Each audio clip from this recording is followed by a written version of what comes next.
Voilà, donc vous avez téléchargé le document de départ avec l'adresse bit.ly que je vous ai créée, qui est bien sûr la simplification de l'adresse là. Donc, dans le dossier que je vais vous demander d'afficher par liste, donc le dossier téléchargé, qui s'appelle comme ça, dossier brochure 16 pages 35-Z5. Il ne faut pas en abuser, parce qu'il y a des effets secondaires. Alors, non, je dis ça parce que ça ressemble à un nom de médicament. Vous affichez par liste, voilà. Affichage par liste, et vous avez la version 2023 de InDesign, et je pense que ce document a dû être fait dans la version 2024. On va donc voir si on arrive à l'ouvrir dans la version 2023. En tout cas, ceci, c'est ce qu'on appelle un dossier d'assemblage. Donc ce document était sur un autre ordinateur, et le document, le vrai document dont je parle, c'est celui-là en fait. Ça, c'est le document InDesign, c'est le document de mise en page. Ce qu'il y a autour, ce sont des ressources, les fontes utilisées dans le document, les liens utilisés dans le document. Alors les fontes, je vous dis tout de suite, elles ne sont peut-être pas toutes installées sur votre ordinateur, mais ce n'est pas grave, il ne faut pas commencer à essayer de les installer. Oui, parce que là, elles sont fournies dans le dossier, mais elles ne sont pas installées dans le dossier fonte de l'ordinateur. Donc peut-être que quand on va ouvrir le document ici, ça va nous dire qu'il y a des fontes manquantes et on va pas s'ennuyer à les installer ici. Bon, si on ouvre ce document sur un PC Windows, il y a encore plus de chances que les fontes soient marquées manquantes. Parce que quand on transfère un document InDesign de Mac à Windows ou inversement, c'est souvent au niveau des fontes qu'il y a des problèmes, des fontes manquantes. Mais ce n'est pas très grave, InDesign est tout à fait prévu pour pouvoir ouvrir un document, même si les fontes sont manquantes. Il va les surligner en rose dans le document. Sur les pages, ce sera surligné en rose pour vous indiquer que ce texte-là, il y a les fontes d'origine qui ne sont pas sur l'ordinateur. Alors voilà, vous allez... Donc ceci, c'est un dossier d'assemblage. J'étais en train de dire, quand on transfère un document InDesign d'un ordinateur à l'autre, ce qu'on fait, c'est que on a le document ouvert sur le premier ordinateur, et dans InDesign, on va dans le menu Fichier, Assemblage, dans la version anglaise File, Package, et ça nous fait ce dossier qui contient le document InDesign et toutes les ressources nécessaires pour qu'il fonctionne. Il y a également un PDF en fait, donc les ressources nécessaires pour qu'il fonctionne, ce sont les liens et les fontes. Les liens, vous voyez, ce sont des images.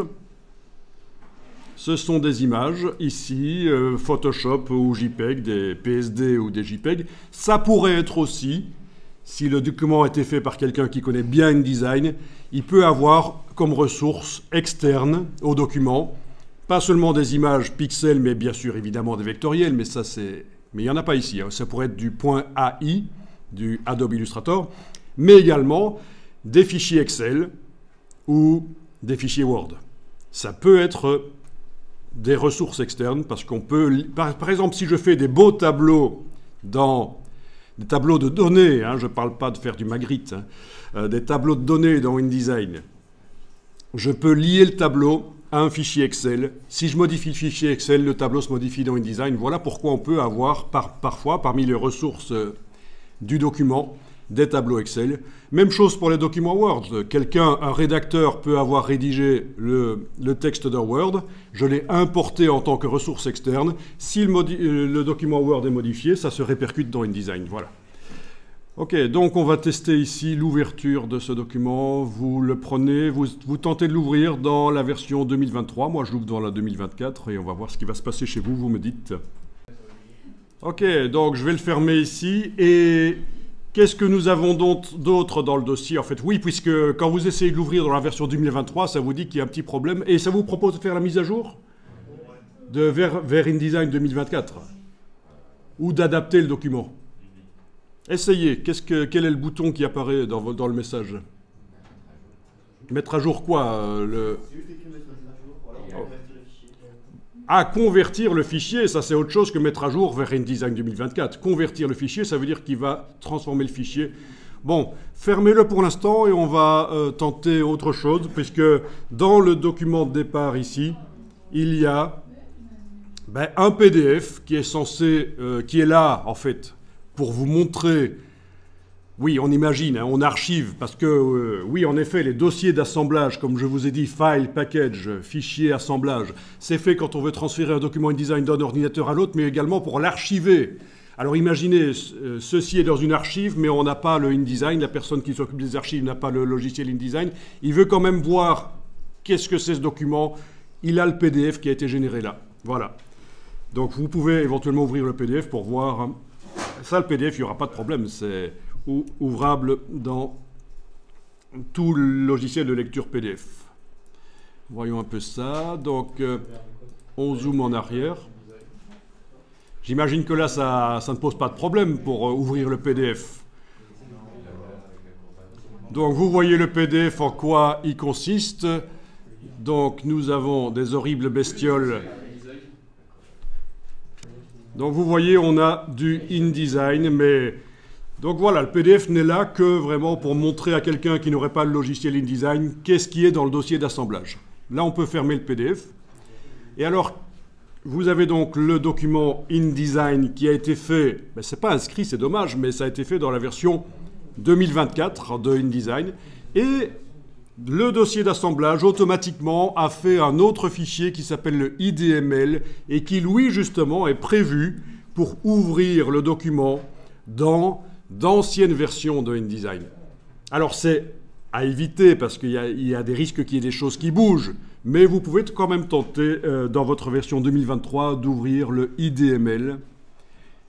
ML, c'est MetaLanguage, métalangage, InDesign métalangage, et on va voir. Et en principe, si on n'a pas utilisé dans le document, quand on l'a fait dans la version 2024, on n'a pas utilisé de choses très spécifiques à la version 2024, ça devrait passer crème dans la version 2023 quand même.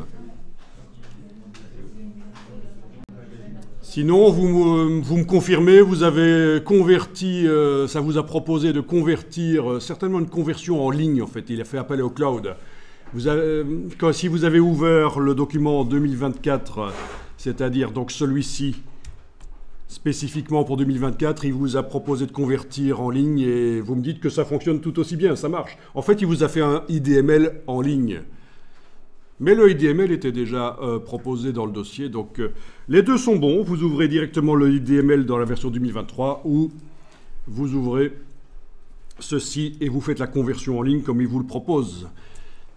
Il est bien entendu que sur vos ordinateurs personnels avec votre licence Adobe, vous avez tous la version 2024. Hein. C'est juste ici, dans les locaux, que la version 2023, on est coincé à la version 2023. Alors, on va vérifier que tout est bien dans ce document. Donc, touche Alt dans la touche Option sur le clavier du Mac avec la roulette de la souris. Et si la roulette ne marche pas, il va falloir essayer... touche commande du Mac avec les signes plus et moins. Mais franchement, ce raccourci touche commande du Mac et signe plus et moins, je trouve ça un peu foireux. Je sais qu'il y en a qui adorent, mais pour moi, la roulette de la souris avec la touche Alt, la touche Option, c'est quand même beaucoup mieux. Alors oui, vous avez une image de chat qui est pixelisée, c'est tout à fait normal. Alors je vais ici avec la barre d'espacement sur le clavier, c'est-à-dire faire le raccourci pour amener la main. Donc là vous avez le panoramique, donc vous avez tout, hein, la Alt roulette et vous avez le panoramique avec la main. Et si vous êtes perdu à un certain moment, vous avez toujours le double clic sur la main dans la palette des outils. C'est comme dans les autres logiciels Adobe, Illustrator et Photoshop, c'est pour afficher le document en grand sur l'écran. Alors la palette page, vous n'avez sans doute pas la palette calque non plus, donc je vais l'enlever pour l'instant de l'écran. Donc en effet, le chat est chez vous pixelisé. Tiens, chez moi, il ne l'est pas trop. Voyons un peu ça. Il est comme ça chez vous. Ah, mais c'est quand même plus joli comme ça. Un chat, c'est dégoûtant, il vaut mieux pas trop voir les détails. Ah.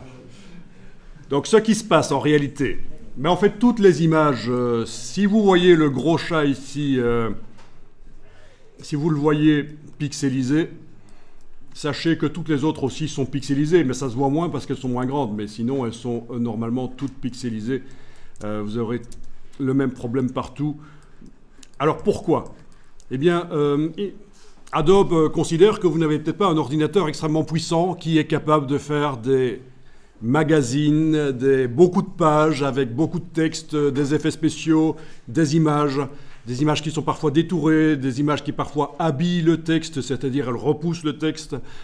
Et donc, Adobe, dès le départ, InDesign, il vous met les images affichées en basse définition. Mais elles sont réellement haute définition. Et si j'exporte un PDF pour l'imprimeur au départ de ce document, les images dans le PDF, elles seront nettes. Donc, il est possible, si vous avez un ordinateur puissant et que ça ne va pas ramer, de demander à InDesign en permanence de vous mettre les images en haute définition. On va le faire. On suppose que là, vous avez un bon ordinateur. Donc, allons-y.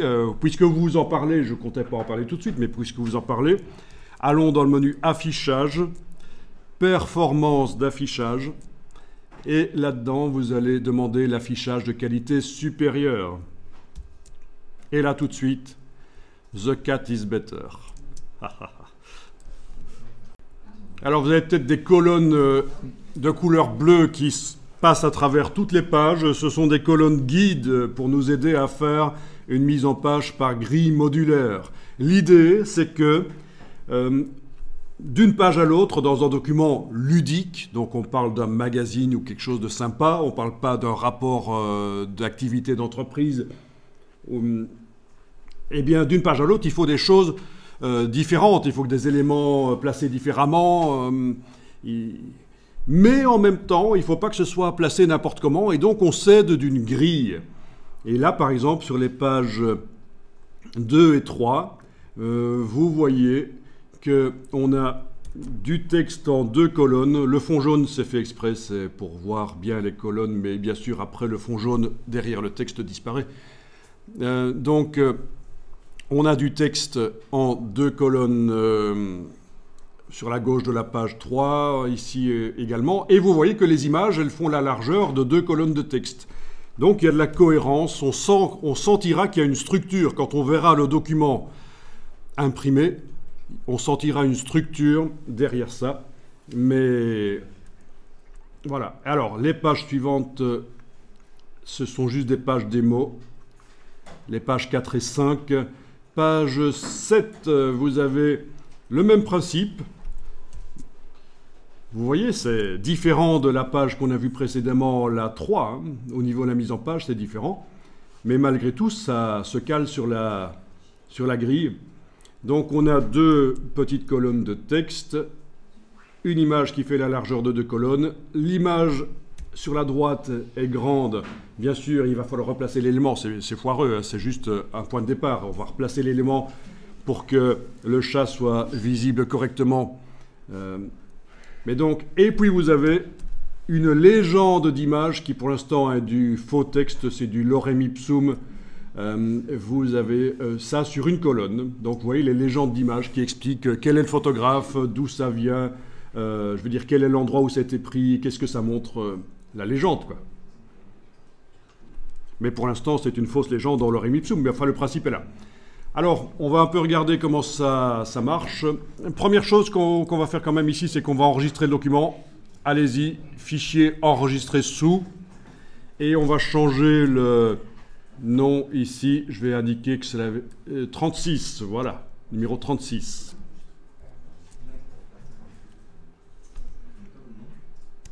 Et vous pouvez l'enregistrer dans le dossier d'assemblage que vous avez téléchargé.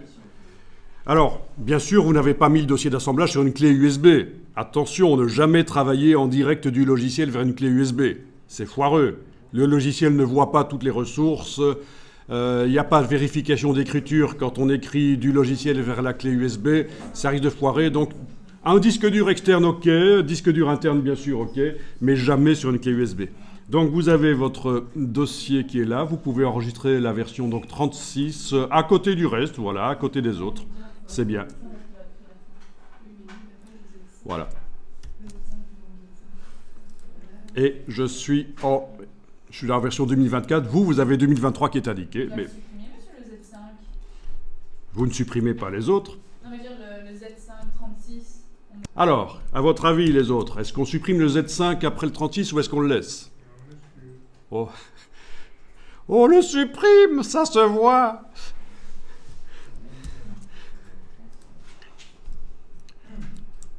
Voilà, donc ces lignes bleues qui traversent toutes les pages, vous êtes au courant de ce que c'est très intéressant pour... Bon, ceux qui font du web connaissent ça aussi, hein, les 12 colonnes par exemple, ça vous dit quelque chose pour placer des éléments sur une page web. C'est à peu près le même principe ici. Bien, est-ce que vous avez la palette des outils qui est visible? Très bien, vous avez des palettes sur la droite, de ce genre-là. On va les supprimer de l'affichage. Vous allez faire Shift Tabulation. Donc vous enfoncez la touche majuscule, la touche Shift, et vous enfoncez brièvement la touche Tabulation. Je vous montre sur mon petit clavier virtuel. C'est à ce moment-là qu'il y en a un qui va dire « Ah monsieur, mais on n'a pas ce clavier sur notre écran, on ne sait pas le faire. » Mais c'est juste pour vous montrer. Ah. Donc touche Shift, vous la gardez enfoncée et vous enfoncez brièvement Tabulation. Et donc vous escamotez toutes les palettes de droite, c'est bien pratique. Évidemment, ça fonctionne comme ça aussi dans Illustrator et Photoshop. Donc voilà. Et on ira rechercher les palettes une à une quand on en aura besoin dans le menu Fenêtre. La palette des outils, moi je vous conseille de la mettre en 2 colonnes, ce sera beaucoup plus clair. Donc vous l'avez peut-être ici en 1 colonne, comme ça. Appuyez là pour la mettre en 2 colonnes. Si vous avez fermé la palette des outils avec la petite croix, il faudra aller les rechercher dans le menu Fenêtre. Fenêtre, Outils. Et oui, ça peut arriver. Bien sûr, touche Tabulation sans la touche Shift fait disparaître tout. Ça n'a pas un grand intérêt ici. Autant dans Photoshop ou Illustrator, ça peut être intéressant. Ici, ça n'a pas un grand intérêt. Donc, Shift Tab, palette de droite qui disparaissent, c'est bien. Est-ce que vous voyez cette barre contrôle sur votre écran qui contient plein d'informations? Bon, elle est super importante, on va la faire apparaître. Vous allez dans le menu Fenêtre et vous demandez Contrôle. Fenêtre Contrôle. C'est comme dans Photoshop. Dans Photoshop, elle s'appelle la barre Options. Dans Illustrator, ça doit être la barre Contrôle, je pense. C'est une barre super importante qui vous montre en fonction de l'outil qui est actuellement activé. Par exemple, voilà, si je passe de la main que j'avais activée, en fait, parce que j'avais double-cliqué sur elle pour afficher la page en grand sur l'écran. Si je passe de la main vers l'outil texte, ici, vous allez voir que dès qu'on clique, ça change au-dessus. Voilà. Donc ça va rechercher des choses dans les palettes qui sont dans le menu Fenêtre, palette paragraphe, palette caractère, etc. Et ça vous les met ici. C'est un raccourci en quelque sorte. Donc techniquement, on pourrait s'en passer, mais elle est pratique, cette barre contrôle.